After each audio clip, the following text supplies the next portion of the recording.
precision. Traffik is a full-service advertising agency, and they're based here in Irvine. Excuse me, I was going to say Orange County, but more specifically in Irvine. They're dedicated to connecting brands and consumers at a deeper, more meaningful level, one that bridges that all-important 18-inch chasm. Anthony Trimino is here because he's a part of the special summer series on fast-growing Orange County companies. He is the founder of Traffik. Anthony, welcome to Critical Mass Radio Show and Podcast. Hello, happy to be here. Let's get started by talking a little bit about what makes your firm unique in the minds of your prospects and your clients. Sure. Sales. Sales is in our DNA. So Okay. when I started the agency about 18 years ago, I knew there was an opportunity for an agency to come in and to partner with brands on sales, on revenue generation, not just awareness, not just building brands, but actually driving sales. And that's what we do. Everything we do is tied to sales metrics. And so sales is in our DNA. We write to sell. We try to connect brands and consumers in a way that is meaningful and translates into revenue, a transaction. Okay, in the open, I read that, which I think is very compelling, but we talked about the difference between brands and consumers. Are you a B2C focused or are you B2B? Tell me a little bit more. Both. Okay. So we do a lot of B2B business, enterprise level, and we do a lot of B2C. Anytime a company is looking to increase revenue, Who's not? You'll be surprised. Really? Actually, we've I heard would that be surprised. over the last couple of years. We've heard some doozies, and that's been Okay. one of them. Companies that We don't wanna are grow? very comfortable. They don't want to grow, can't Wow. handle the growth, don't have the operations. Okay. And so that is very much a problem. I stand corrected. But if there are companies out there that are looking to increase membership and looking to increase butts and seats like a university, looking to increase sales as a retail store, that's where we focus. We focus on telling stories in a way that stimulate individuals or other companies to transact business with our clients. So I'd like to ask the founder and the CEOs of the companies that I interview, do you have a niche or niches that you are focused on with Traffik, Anthony? I wouldn't say we have a niche in that we service probably about 15 different industries. Okay. But what does make them unique Uh-huh. is that they are all focused on a metric tied to sales. So Mhm. we do an enormous amount of business in the healthcare space. Maybe 60% of our revenue is in the healthcare space. And it's a simple metric, right? At the end of an open enrollment period, they want to know that they have more enrollments. Yes. We do a lot at the university EDU sector because they want butts and seats. So it's an easy metric to measure, right? Did we put more students in seats, right? So a lot of the industries that are really focused on metrics tied to conversions, that's where we do well in. So less about just brand awareness and more about transactions. So I'm asking to understand, and if I'm misguided, call me down. Does the approach you take then require more calls to action, or what is it, without giving away your secret sauce, that causes more conversions, that leads to more growth? Well, 100%. It's getting people to act. So Okay. That's the hardest thing, right? Well, instead of writing copy, for example, we do conversion copywriting. That's what we call it. Okay. Because it's not just copywriting for the purpose of telling a story. Right. It's copywriting for the purpose of getting you to transact. Okay. So call to action, everything that we do has an intentional purpose for either driving telephone calls, clicks on the websites, people to attend meetings or events, but it's very much driven by a call to action. So Anthony Trimino is our guest here on Critical Mass Radio Show. He's the founder, right, of Traffik? Correct. And you're on because you're part of our special summer series for fast-growing Orange County companies. Correct. Are you finding that? Well, I don't want to lead you into a question. How do you find prospects respond when you're willing to stand on revenue growth, conversions, butts and seats, that you're not looking at other metrics to justify the ROI? When we started, so 18 years ago, so in the first 5 years, companies, partners were less interested in those type of metrics. It was about awareness. It was about building brands. Okay. Their jobs were not necessarily tied to revenue. Okay. Then we hit the recession. Right. On the other side of the recession, everybody is concerned about those metrics. So our conversations are easy to have because the people in marketing that we connect with they understand the importance of job security as it relates to Right. driving revenue. Right. So And I would, again, this is a tell me if I'm on the right track. I would assume that when you do a campaign and it generates butts in seats, the chances of doing the second campaign are increased. oh, of course, Right. everything it's two part. It's the execution part, and then it's the data and analytics on the backside, Right. showing here's what we did, here's how we did it, here's what we learned, and here's how we could do more of Do it. more of it Yeah, for become more efficient. All right, Anthony. All right, so I'm going to ask you a couple growth oriented questions. The sure. reason why you're here because you're a fast growing company. Can you think of a strategic decision or something that the leadership team made that became kind of a foundation that's allowed Traffik to realize this double digit growth over a prolonged period of time? Sure, it's just that it's a simple concept. Focus on growth. So every single day, we are having conversations, intentional conversations around growth. So our goal is, I want to be involved in 100 RFPs a month. I want to be in every possible pitch. I want to be completely active. I want everybody thinking about growth, right? Not only how do we grow within our current account base, but how do we grow outside of that? And being active has been huge to our success, just being active, because even in the opportunities we don't technically win, Right. like we submit on an RFP and we don't technically win, it's not a loss. It's exercising that muscle that is so important. It's exercising the muscle of engaging, being involved, pitching, the brainstorming that happens. So even when we don't win an opportunity, we have still gained so much insight, and so it makes every approach after that even better.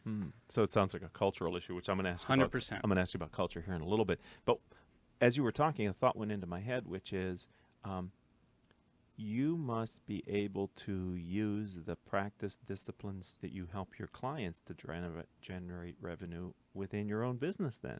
You're not one of those shoemaker's children kind of guys, right? I can't believe you are. You're a fast growing company. You must be blending it back into your marketing and Sure. sales strategies. The benefit that we have is that we see what's working across so many different Right. industries and Right. sectors, right? So we get Yeah. to take all of that data, all of that information, because at the end of the day, every company serves who? Human beings, right? Yes. And so once We all have a heart and a we all mind. have a heart and mind. So once you understand what triggers humans to respond, then you just apply it to what you're doing, Right. and you can find success. I wrote my third book's on the unintended consequences of strategic business decisions, and there's one that's a positive effect. And this would have to be, I don't know that you intentionally said, boy, if I can help other people grow their business, that's going to work well for me. No, But, it became a byproduct Right, of it. Yeah, right, but you it- realize it along the way. right. You go, wow, we know a lot. Yeah. Okay. Advice. Is there one strategic suggestion or piece of advice that you can give to our audience of CEOs, founders, and entrepreneurs who are listening to the show or maybe watching us here on YouTube that would help them to kind of realize the kind of growth that Traffik has? Yeah, absolutely. Be courageous. So Wow. we started in Los Angeles. Our first half of our history was in Los Angeles, and when we moved out to Orange County, I was on a 6-month search for our next office space, right? And long story short, this one office that I was contemplating, I went to go visit on a Saturday. It was completely empty. I parked, walked up to the window, and I was peering in all the different windows, just trying to see if I can have an emotional connection to what might be our next home. The entire office was empty, no furniture, anything, except for one office. One office had a tiny little whiteboard on the wall. So I struggled to see what it had written on it, but it said, "How are you ever going to walk on the water unless you get out of the boat?" Right. I knew right then and there that was going to be our office, but it's also helped me define a philosophy that I already had, but it helped put it into words. As an entrepreneur, how are you ever going to walk on water unless you get out of the boat? You got to be courageous. You got to do things that others are unwilling to do. And so that's how I've led the agency, is we are a bunch of courageous people who do not believe that anything is out of reach, and we just go. And we build our parachute on the way down. There you go. Thank you very much for that. We all have challenges, and I know from doing this summer series and working with fast-growing companies, you guys, sometimes the growth itself can be one of the bigger challenges, just kind of building the momentum. But can you share with our audience maybe one of the most challenging aspects that you have faced or maybe are still facing as you scale and grow Traffik? Sure. Physical space. For the last year, we've really outgrown the space that we're in. We have This is the space you just talked about? Yeah, so we've been in this new space for about 9 years, and Wow. we are busting at the seams. We have 4 people in one-person offices. We have people in hallways. It's Oh, just been a mess. I always believe in securing a space that's bigger than you need, right? okay. And you fill it. It's kind Right. of like that goldfish philosophy, right? Yes. So put yourself in a bigger space and fill it. And we've done that, and that's been a problem I've been trying to resolve for the last 2 years. But thankfully, about 3 weeks ago, we signed a groundbreaking lease with the Irvine Company, first ever in its history, first time they ever put an office tenant in a retail space. Definitely made history in Wow. Orange County and with the Irvine Company, and we're excited that we'll be moving into our new space in November. Why did you choose to want to be in a retail space? It was a unicorn. Okay. So the whole time I spent 2 years trying to find an office space, and I never had an emotional connection to any of them. Okay. And I didn't quite understand why. And it was because I realized one day my broker told me, I know what your problem is. You're trying to find a unicorn. It may or may not exist. Uh-huh. I said, true, but I'm going to hold out and to see. Uh-huh. And sure enough, one day he called me up. He says, I found your unicorn. And so we went out, saw the space, and I knew instantly. I said, yeah, that's it. That will be our new home. And it's here in Orange County? It's here in Orange County. So we're in about 4,900 square feet now. We're going to a little over 16,000 square feet. Wow. So we're tripling up in size. And Does that give you headroom? Oh, it gives us headroom. Okay. Yeah, for sure. All right. And we're going to fill it. That's excellent. Yeah. All right, Anthony. A couple more questions Sure. here on Critical Mass Radio Show and Podcast. I call it the guiding principle. I think CEOs, founders are responsible for the culture of their company, and they need to be intentional. You've given me some clues about culture, but I just want to ask you, the core philosophy that you're using to build the culture, I call it your guiding principle. Can you articulate that for our audience? For as far as building culture is Yeah, concerned, culture. I think it's so important when building a culture to ensure that the company's vision and goals align with the staff's vision and goals. So, for example, if you have personal and professional goals, and I, as a CEO, don't help you to understand how the company's success aligns with your own personal and professional goals, we're going to be misaligned the whole time. We're not going to create a good culture. Right. But if I can show you, hey, the company's focused on growth, you need to be a part of that. You need to share in our vision, and I help you understand how the company succeeding will align and help you align your personal and professional goals. I've now created a culture where everything is in balance and aligned, and everybody is moving in the same direction, because now they understand, hey, if the company succeeds, I now have an opportunity and a path to make my personal and professional goals a reality. Which generally are more important to people than the company's Always goal. more important. Okay. And are you able to interview for culture fit as you're bringing on people? Are you intentional about trying to find people? We're learning and trying to develop new ways in the interview process to identify culture fits, and we've recently introduced short videos. So part of the interview process is that somebody has to submit a short video just talking about themselves in their own words, Wow. explaining why they think they would be a good fit. You'll be surprised what you can learn from someone's candid, how they produce it, to Right. how they edit it, Right. to How much care they what put they into say, it. Right. and how much care, tone and presence and all that. And it's helpful. So where is that in the hiring process? How early do you introduce that video? Once you make it through second round, so Okay. we'll probably screen on the phone. We do a first round of interviews in person. Uh-huh. Then the video gets introduced, and then on the strength of all that combined, maybe one final interview, or maybe we hire right off the video. Maybe this isn't a fair question, but have you experienced any candidates who make it through those first 2 rounds, and when you ask them for the video, just don't do it? They ghost you? 100%. Yeah, that's happened at least 4 or 5 times in the last, say, 4 months. Somebody not quite understanding why they have to, why they should, what the value is. Right. I'm not interested in that, which is fine. Right. But They don't that's fit. totally fine. They don't fit. Right. Thank you for answering the question that we were trying to get answered through the video. You already did. So several years back, I had Michael Houlihan and Bonnie Harvey on Critical Mass Radio Show and Podcast. They are the co-founders of Barefoot Wine. Okay. They started Barefoot Wine out of a need, and then they exited it when they sold it to Gallo. And they wrote a series of books on being an entrepreneur. And one of the things they talked about here on the program was they had an entrepreneurial culture, which they wanted aggressive people who were pushing the envelope and thought like entrepreneurs. And they gave every candidate a homework assignment. And because they were interested to see their writing style and the rest of that, regardless of the position. And they said on the show how many candidates wouldn't even take the time. Yeah. And then they knew right there they're not a fit because they wouldn't put the extra effort in. And that sounds similar to what you're able to do with Totally. your videos. And Absolutely. videos are even easier.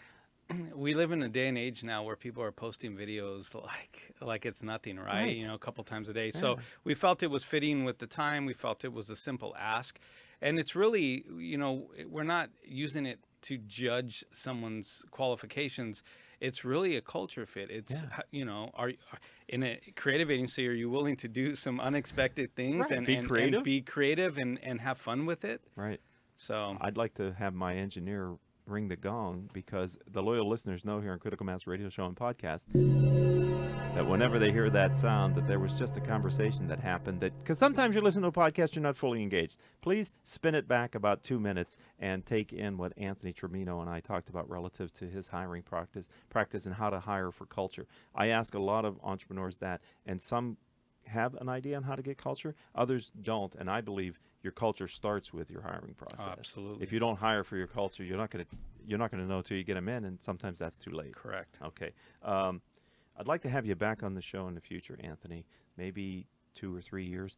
Where's Traffik? What's your vision for your company, and what are we going to be talking about in a couple of years? In 2 or 3 years, we will have obviously been in our new headquarters and filling out that space. So I'd like to say that we moved in and we're already busting at the seams. Exactly.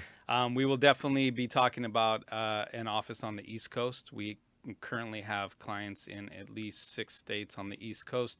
I've been wanting to have to open up a Manhattan office for years. It's just a thing I need to check off the box. Why? I love the city.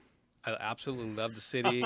When I go there on vacation, I'm in the mindset to work. I just love the hustle and bustle, the noise, the city, the energy. I love the vibe. Yeah. None of our clients are actually in New York. They're all in surrounding states. But hopefully we're talking about where that new office is and how many people are in that new office. And last thing is, by that time, I've been thinking about bringing a product to market. We're an advertising agency. We position product and services all day long. I would really like to introduce a product to market, something that we can get behind, maybe give all of the employees an equity stake in it, and just see what we would do without the influence of a client, introducing a product into the marketplace. Well, I'm not going to ask you for any confidential information, but do you kind of have an idea of what you might want to do? I'm an entrepreneur. I have, on any given day, I have 10 or 20 different ideas. So you're not at a loss for product. Not at a loss for ideas. It's going to be about going all in on that one and landing on the one. So I'll probably bring it to committee, ask the team what they think, let them chime in, and bring a product to market. So here's what I'm going to make an ask of you. As you move forward with that, when you're ready, I want you to come back on. Absolutely. I want to talk about that. That is so fascinating to me because that's such a different approach. And then again, you get to see how your products and services work for yourself.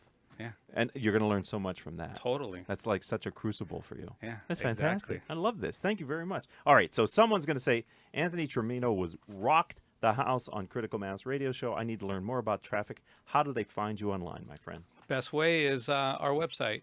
wearetraffik.com, and that's Traffik with a K. Why? Well, commuting to LA, most of my ideas happened or came to me while I was sitting in traffic. Right. But we couldn't trademark it with the C. So had to be a little different. See, creative man here, ladies and gentlemen. Thank you for being a friend of the program and sharing a Absolutely. bit of what you know with my audience of business owners and entrepreneurs. Thank you for having me on. I truly appreciate it. All right. I'd like to also thank our engineer, Mr. Paul Roberts, and our 3 producers. Without whom we could not do these weekly shows. We're doing 4 interviews here today on Critical Mass Radio Show and Podcast. Joan Park, Crystal Nunley, and our newest producer, Nicole Terry. If you'd like to connect with me, let's start on LinkedIn. I'm Richard Franzi, spelled Franzi. And until our next show, and if you're listening to the live stream, that's going to be in about 5 minutes. But until our next show, I hope all of your business decisions will move your company in a positive direction. You have been listening to Critical Mass Radio Show Business Talk Show, focused on exploring topics of interest to CEOs who are leading middle market companies. With your host, Richard Franzi.